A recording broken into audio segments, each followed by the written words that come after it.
नमस्कार दोस्तों, एजुकेशन 24 में आपका स्वागत है। दोस्तों आज के इस वीडियो में आपको शिक्षा शास्त्र के एक बहुत ही इंपॉर्टेंट क्वेश्चन का हेडिंग बना करके दिखाऊंगा और बताऊंगा कि हेडिंग कैसे बनाया जाता है। तो आप इस वीडियो को पूरा अंत तक जरूर देखिएगा, क्योंकि इस वीडियो से आपको बहुत कुछ सीखने को मिलेगा जो कि बीए एग्जाम में काम करेगा। तो आइए देर न करते हुए वीडियो को शुरू करते हैं और प्रश्न का हेडिंग बना करके सीखते हैं। दोस्तों बीए एग्जाम में किसी भी क्वेश्चन का हेडिंग बनाने के लिए आपको क्या करना है कि सबसे पहले क्वेश्चन को पढ़ना है और पढ़ करके समझने की कोशिश करना है कि क्वेश्चन के अंदर क्या पूछा जा रहा है। क्योंकि जब तक आप क्वेश्चन को पढ़ेंगे नहीं, समझेंगे नहीं, तब तक ना तो आप उस क्वेश्चन का हेडिंग बना पाएंगे और नहीं आप उस क्वेश्चन का आंसर लिख पाएंगे। तो सबसे पहले क्वेश्चन को पढ़ना है और पढ़ करके समझना है। उसके बाद दूसरे स्टेप में क्या करना है कि क्वेश्चन के अंदर देखना है कि कौन कौन से पॉइंट दिया हुआ है जिसका इस्तेमाल करके आप हेडिंग बनाएंगे। जैसे दोस्तों यहाँ पे आपका शिक्षा शास्त्र का क्वेश्चन दिया हुआ है। अगर आपको इस क्वेश्चन का हेडिंग बनाना होगा या फिर इस क्वेश्चन का आंसर लिखना होगा, तब आप क्या करेंगे, सबसे पहले क्वेश्चन को पढ़ेंगे, पढ़ करके समझेंगे। उसके बाद दूसरे स्टेप में क्वेश्चन के अंदर पॉइंट को देखेंगे और तीसरे स्टेप में क्वेश्चन का हेडिंग बनाएंगे। तो आइए दोस्तों बिना किसी देरी के हम लोग शुरू करते हैं और प्रश्न का हेडिंग बना करके सीखते हैं। यहाँ पे दोस्तों प्रश्न दिया हुआ है कि वैदिक कालीन शिक्षा के मुख्य उद्देश्य क्या थे, वे हमारे देश की वर्तमान शिक्षा के लिए कहाँ तक उपयोगी सिद्ध हो सकते हैं। यानी कि सबसे पहले वैदिक कालीन शिक्षा के मुख्य उद्देश्य पूछा जा रहा है कि वैदिक कालीन शिक्षा के मुख्य उद्देश्य क्या थे। उसके बाद आगे कहा जा रहा है कि वे हमारे देश की वर्तमान शिक्षा के लिए कहाँ तक उपयोगी सिद्ध हो सकते हैं। यानी कि हमारे देश की जो वर्तमान शिक्षा है, हमारे देश की वर्तमान शिक्षा के लिए जो वैदिक कालीन शिक्षा है, कहाँ तक उपयोगी सिद्ध हो सकते हैं। तो यहाँ पर दोस्तों हम लोगों ने क्वेश्चन को पढ़ करके समझ लिया कि क्वेश्चन के अंदर सबसे पहले वैदिक कालीन शिक्षा का मुख्य उद्देश्य पूछा जा रहा है। उसके बाद वैदिक कालीन शिक्षा जो है वो हमारे देश की वर्तमान शिक्षा के लिए कहाँ तक उपयोगी सिद्ध हो सकते हैं। यहाँ पर दोस्तों वैदिक कालीन शिक्षा की उपयोगिता पूछा जा रहा है। तो यहाँ पर दोस्तों हम लोगों ने सबसे पहले क्वेश्चन को पढ़ करके समझ लिया। अब दोस्तों दूसरे स्टेप में हम लोग क्या करेंगे, यहाँ पर दोस्तों दूसरे स्टेप में हम लोग क्वेश्चन के अंदर पॉइंट को देखेंगे। तो यहाँ पर दोस्तों इस क्वेश्चन के अंदर पॉइंट की बात की जाए तो यहाँ पर दोस्तों आपका पहला पॉइंट हो जाएगा वैदिक कालीन शिक्षा, क्योंकि दोस्तों क्वेश्चन में वैदिक कालीन शिक्षा के बारे में पूछा गया है। तो यहाँ पर दोस्तों आपका पहला पॉइंट हो जाएगा वैदिक कालीन शिक्षा। अब दोस्तों दूसरे पॉइंट की बात की जाए तो यहाँ पर दोस्तों आपका दूसरा पॉइंट हो जाएगा मुख्य उद्देश्य, क्योंकि दोस्तों क्वेश्चन में वैदिक कालीन शिक्षा का मुख्य उद्देश्य पूछा गया है। तो यहाँ पर दोस्तों आपका दूसरा पॉइंट हो जाएगा मुख्य उद्देश्य। अब दोस्तों तीसरे पॉइंट की बात की जाए तो यहाँ पर दोस्तों आपका तीसरा पॉइंट हो जाएगा हमारे देश की वर्तमान शिक्षा, क्योंकि दोस्तों क्वेश्चन में हमारे देश की वर्तमान शिक्षा के बारे में पूछा गया है, इसलिए दोस्तों हमारा तीसरा पॉइंट हो जाएगा हमारे देश की वर्तमान शिक्षा। अब दोस्तों चौथे पॉइंट की बात की जाए तो यहाँ पर दोस्तों हमारा चौथा पॉइंट हो जाएगा वे हमारे देश की वर्तमान शिक्षा के लिए कहाँ तक उपयोगी सिद्ध हो सकते हैं। यानी कि कहाँ तक उपयोगी सिद्ध हो सकते हैं, ये दोस्तों हो जाएगा चौथा पॉइंट। तो यहाँ पर दोस्तों इस क्वेश्चन के अंदर देखा जाए तो टोटल 4 पॉइंट दिया हुआ है जिसका इस्तेमाल करके हम लोग हेडिंग बनाएंगे।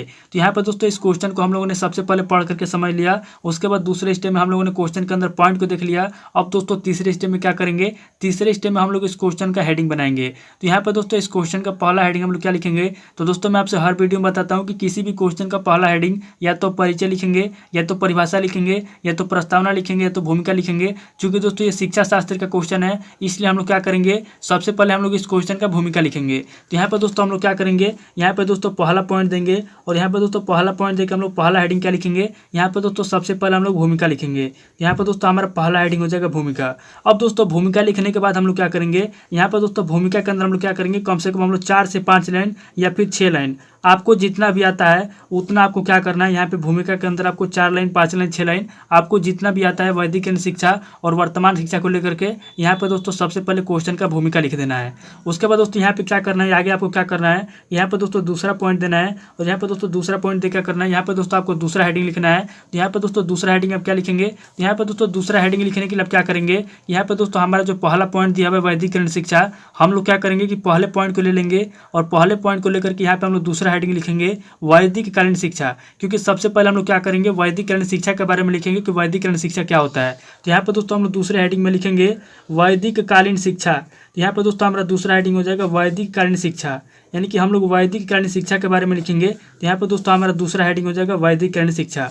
अब दोस्तों वैदिक कालीन शिक्षा वाले हेडिंग में आपको क्या करना है, यहाँ पे दोस्तों आपको कम से कम 12 से 13 लाइन, ध्यान दीजिएगा, यहाँ पे दोस्तों आपको कम से कम 12 से 13 लाइन लिखना है। जितना भी आपको आता है उतना यहाँ पे वैदिक कालीन शिक्षा के बारे में लिखिए। उसके बाद जब दूसरे हेडिंग के अंदर वैदिक कालीन शिक्षा के अंदर आप लिख लेंगे, उसके बाद अब क्या करना है कि यहाँ पे दोस्तों आपको तीसरा पॉइंट देना है और यहाँ पे दोस्तों आपको तीसरा हेडिंग क्या लिखना है। यहाँ पे दोस्तों तीसरा हेडिंग लिखने के लिए आपको क्या करना है कि यहाँ पे आपका जो दूसरा पॉइंट दिया हुआ है मुख्य उद्देश्य, तो आपको क्या करना है कि यहाँ से लेकर के और यहाँ तक, यहाँ से लेकर के यहाँ तक आपको तीसरा हेडिंग लेना है और यहाँ पर दोस्तों आपको तीसरे हेडिंग में लिखना है वैदिक कालीन शिक्षा के मुख्य उद्देश्य। यहाँ पर दोस्तों हम लोग तीसरे हेडिंग में लिखेंगे वैदिक कालीन शिक्षा के यहाँ पे दोस्तों हम लोग लिखेंगे कि वैदिकीकरण शिक्षा के मुख्य उद्देश्य, यानी कि जो वैदिकीकरण शिक्षा है उसके क्या मुख्य उद्देश्य हैं। यहाँ पे दोस्तों वैदिकीकरण शिक्षा के मुख्य उद्देश्य हम लोग लिखेंगे। तो यहाँ पे दोस्तों हमारा तीसरा हेडिंग हो जाएगा वैदिकीकरण शिक्षा के मुख्य उद्देश्य। अब दोस्तों यहाँ पे आपको तीसरे हेडिंग में क्या करना है, यहाँ पे दोस्तों तीसरे हेडिंग में भी आपको कम से कम यहाँ पे 13 से 14 लाइन 12 लाइन आपको जितना भी आता है यहाँ पे दोस्तों वैदिकीकरण शिक्षा के मुख्य उद्देश्य में आपको उतना लिखना है।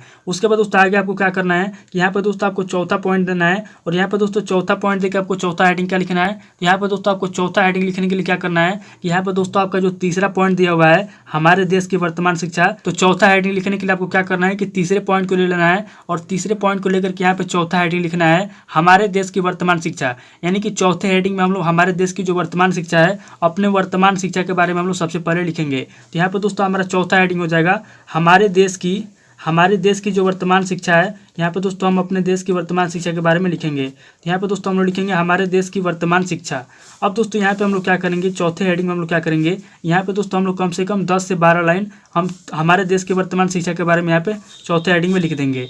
अब दोस्तों आगे हम लोग क्या करेंगे, यहाँ पे दोस्तों हम लोग 5वां पॉइंट देंगे, और यहाँ पे दोस्तों 5वां पॉइंट देकर हम लोग 5वां हेडिंग क्या लिखेंगे। तो यहाँ पे दोस्तों हम लोग 5वां हेडिंग लिखने के लिए क्या करेंगे, यहाँ पे दोस्तों हमारा जो चौथा पॉइंट दिया हुआ है कहाँ तक उपयोगी सिद्ध हो सकते हैं, तो यहाँ पे दोस्तों हम चौथे पॉइंट को भी नहीं लिखेंगे। यहाँ पे दोस्तों हम अपने मन से बना करके लिखेंगे वैदिक शिक्षा के लाभ एवं हानि, यानी कि जो वैदिकीकरण शिक्षा है वैदिकीकरण शिक्षा के क्या लाभ है क्या हानि है। यहाँ पे दोस्तों 5वें हेडिंग में हम अपने मन से बना करके लिखेंगे वैदिकीकरण शिक्षा के लाभ एवं हानि। तो यहाँ पे दोस्तों 5वां हेडिंग हो जाएगा वैदिककालीन, यहाँ पे दोस्तों हम लोग लिखेंगे वैदिककालीन शिक्षा के लाभ एवं हानि, यानी कि जो वैदिकीकरण शिक्षा है उसके क्या लाभ है क्या हानि है। यहाँ पे दोस्तों सबसे पहले हम लोग वैदिकीकरण शिक्षा के लाभ एवं हानि लिखेंगे, और यहाँ पे दोस्तों 5वें हेडिंग में हमको क्या करना है, यहाँ पे दोस्तों कम से कम 14 से 15 लाइन 16 लाइन आपको जितना भी आता है उतना यहाँ पे आपको लिख देना है वैदिकीकरण शिक्षा के लाभ एवं हानि में। उसके बाद दोस्तों आगे आपको क्या करना है, यहाँ पे दोस्तों छठा पॉइंट देना है, और यहाँ पे दोस्तों छठे पॉइंट में छठा हेडिंग क्या लिखना है। तो यहाँ पे दोस्तों छठे हेडिंग में क्या करना है कि छठे हेडिंग में आपको लिखना है वर्तमान शिक्षा के लाभ एवं हानि, यानी कि सबसे पहले आपको 5वें हेडिंग में वैदिकीकरण शिक्षा के लाभ एवं हानि लिखना है, और छठे हेडिंग में आपको लिखना है वर्तमान शिक्षा के लाभ एवं हानि। यहाँ पे दोस्तों आपका छठा हेडिंग हो जाएगा वर्तमान शिक्षा के, यहाँ पे दोस्तों हम लोग लिखेंगे वर्तमान शिक्षा के लाभ एवं हानि, यानी कि जो वर्तमान शिक्षा है उसके क्या लाभ है क्या हानि है। तो यहाँ पर दोस्तों हम लोग लिखेंगे वर्तमान शिक्षा के लाभ एवं हानि। तो यहाँ पर दोस्तों हम लोगों ने वर्तमान शिक्षा के लाभ हानि लिख लिया।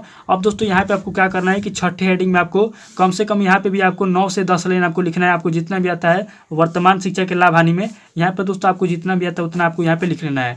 जब यहाँ पे लिख लेंगे उसके बाद आगे आपको क्या करना है, यहाँ पे दोस्तों आपको 7वां पॉइंट देना है, और यहाँ पे दोस्तों 7वां पॉइंट देकर 7वां हेडिंग क्या लिखना है। यहाँ पे दोस्तों 7वां हेडिंग आपको लिखना है वैदिकीकरण शिक्षा की उपयोगिता, यानी कि जो वैदिकीकरण शिक्षा है वैदिकीकरण शिक्षा की क्या उपयोगिता है। यहाँ पे दोस्तों 7वें हेडिंग में आपको वैदिकीकरण शिक्षा की उपयोगिता लिखना है। तो यहाँ पे दोस्तों आपका 7वां हेडिंग हो जाएगा वैदिककालीन शिक्षा के, यानी कि जो वैदिकीकरण शिक्षा है उसकी क्या उपयोगिता है। यहाँ पे दोस्तों वैदिकीकरण शिक्षा की उपयोगिता लिखना है। तो यहाँ पे दोस्तों आपका 7वां हेडिंग हो जाएगा वैदिकीकरण शिक्षा की उपयोगिता, यानी कि जो वैदिकीकरण शिक्षा है उसकी क्या उपयोगिता है। यहाँ पे दोस्तों वैदिकीकरण शिक्षा की उपयोगिता लिखना है। और यहाँ पे दोस्तों वैदिकीकरण शिक्षा की उपयोगिता में आपको क्या लिखना है, यहाँ पे दोस्तों कम से कम आपको 10 से 12 लाइन आपको जितना भी आता है उतना आपको वैदिकीकरण शिक्षा की उपयोगिता में लिख देना है। और जब आप यहाँ पे लिख लेंगे उसके बाद क्या करना है, यहाँ पे दोस्तों आपको 8वां पॉइंट देना है, और यहाँ पे दोस्तों 8वां पॉइंट क्या करना है, यहाँ पे दोस्तों आपको आलोचना करना है, यानी कि जो वैदिककालीन शिक्षा है और जो वर्तमान शिक्षा है इन दोनों शिक्षाओं में क्या अंतर है, इन दोनों शिक्षाओं की क्या कमी है। यहाँ पे दोस्तों वैदिककालीन शिक्षा में और वर्तमान शिक्षा में दोनों शिक्षाओं में आपको आलोचना निकालना है।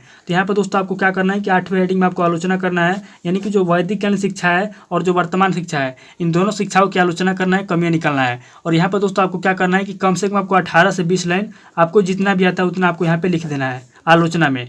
उसके बाद जब आलोचना आप लिख लेंगे उसके बाद आगे आपको क्या करना है, यहाँ पर दोस्तों आपके क्वेश्चन में जो भी पॉइंट दिया हुआ है ध्यान से देख लीजिए, आपके क्वेश्चन में जो भी पॉइंट दिया हुआ है लगभग सभी पॉइंट को यहाँ पे लिख लिया गया है। क्वेश्चन में अब कोई भी पॉइंट नहीं बचा है, तो क्वेश्चन में जब कोई भी पॉइंट नहीं बचता है तो लास्ट में हम लोग क्या करते हैं, लास्ट में दोस्तों हम लोग निष्कर्ष लिख देते हैं। तो यहाँ पर दोस्तों हम लोग क्या करेंगे 9वां पॉइंट देंगे, और यहाँ पर दोस्तों हम लोग निष्कर्ष लिख देंगे। और निष्कर्ष लिखने के बाद क्या करेंगे, यहाँ पर दोस्तों कम से कम 7 से 8 लाइन, कम से कम 7 से 8 लाइन हम क्या करेंगे, यहाँ पर दोस्तों हम लोग निष्कर्ष के अंदर 7 से 8 लाइन लिख देंगे। तो हमारा जो निष्कर्ष देगा, हमारा निष्कर्ष कंप्लीट हो जाएगा। तो इस तरीके से दोस्तों आपको क्या करना है, एग्जाम में किसी भी क्वेश्चन का हेडिंग आंसर लिखने के लिए सबसे पहले क्वेश्चन को पढ़ना है, पढ़ करके समझना है। उसके बाद दूसरे स्टेप में क्वेश्चन के अंदर पॉइंट को देखना है, और तीसरे स्टेप में क्वेश्चन के अंदर पॉइंट को लेकर के उसका हेडिंग बना लेना है, और उसके अंदर आपको जितना भी आता है उतना आपको आंसर लिखना है और इस तरीके से हेडिंग बना लेना है। तो दोस्तों उम्मीद करता हूँ कि इस वीडियो से आपको बहुत कुछ सीखने को मिला होगा। अगर आपको वीडियो अच्छा लगा तो वीडियो को लाइक कीजिए, शेयर कीजिए और कमेंट करके बताइए कि आपको नेक्स्ट वीडियो किस टॉपिक के ऊपर चाहिए। थैंक यू दोस्तों।